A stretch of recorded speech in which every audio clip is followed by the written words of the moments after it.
Hello again.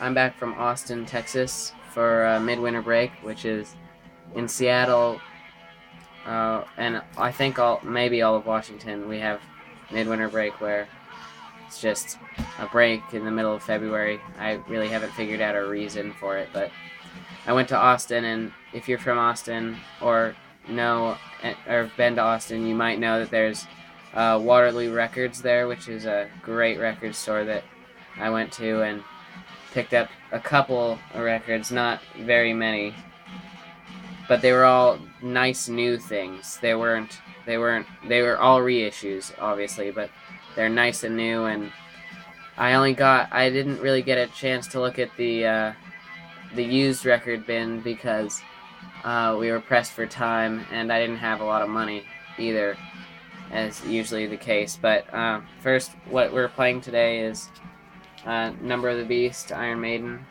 great classic record. My friend Blake, who also does these videos, gave it to me on my birthday, and he's a cool guy. He's in a band with me. But yeah, so I'll show you what I got. So first I have some singles that I just grabbed out of the singles bin. I think these singles are used, but they're in nice condition. First, we have the Dead Weather, Treat Me Like Your Mother, which is a great song and a great single off of the Dead Weather's first album. It also has a Van Morrison cover on the back, You Just Can't Win. Yeah, I love this song so much because it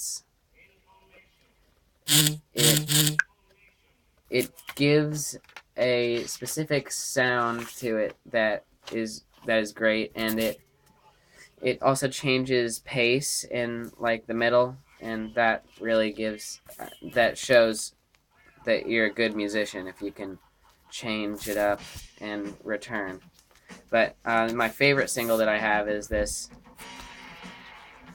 Whorehound Hanging from the Heavens. And also I love this single so much because not only because Hanging from the Heavens is a really good album, but Our Friends Electric, the B-side, is amazing. It's an amazing cover of the Gary Newman song, and it's way better than the original, in my opinion. And because it adds a bit hard rockier element to that song, which is a good song by Gary Newman, but even better by the Dead Weather. And yeah, it's just so those are the singles. And then most of the records I got, I think I said that they were in new condition, absolutely new, not never opened, and not damaged at all. It was great. So first I picked up this Meat Puppets record, first one, which is a great record. It's one of my favorite Meat Puppets because it's their earliest punk record, and it's really good. Most people don't really like the sound of the vocals on it because it's kind of groany, I guess. That's how I would describe it. If you've ever heard the record, you would know what I'm talking about. But it's their first record. This edition is their first record, and I think their first EP in a car. And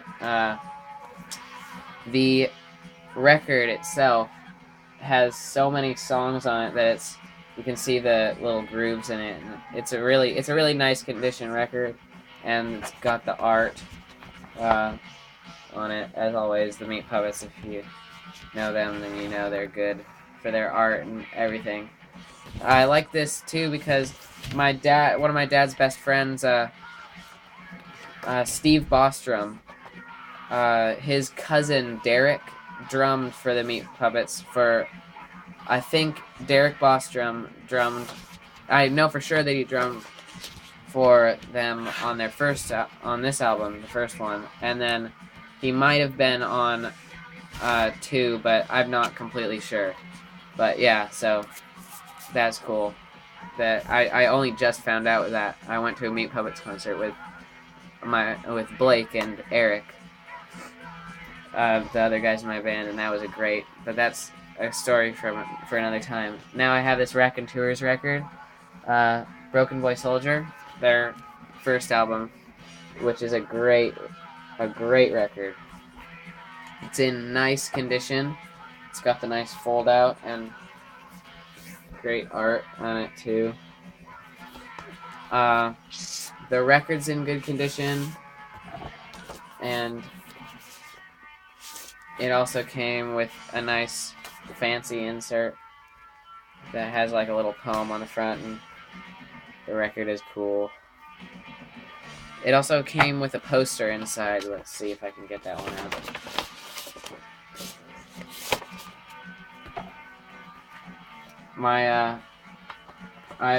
The Raconteurs are what got me into Jack White, because they're a phenomenal band.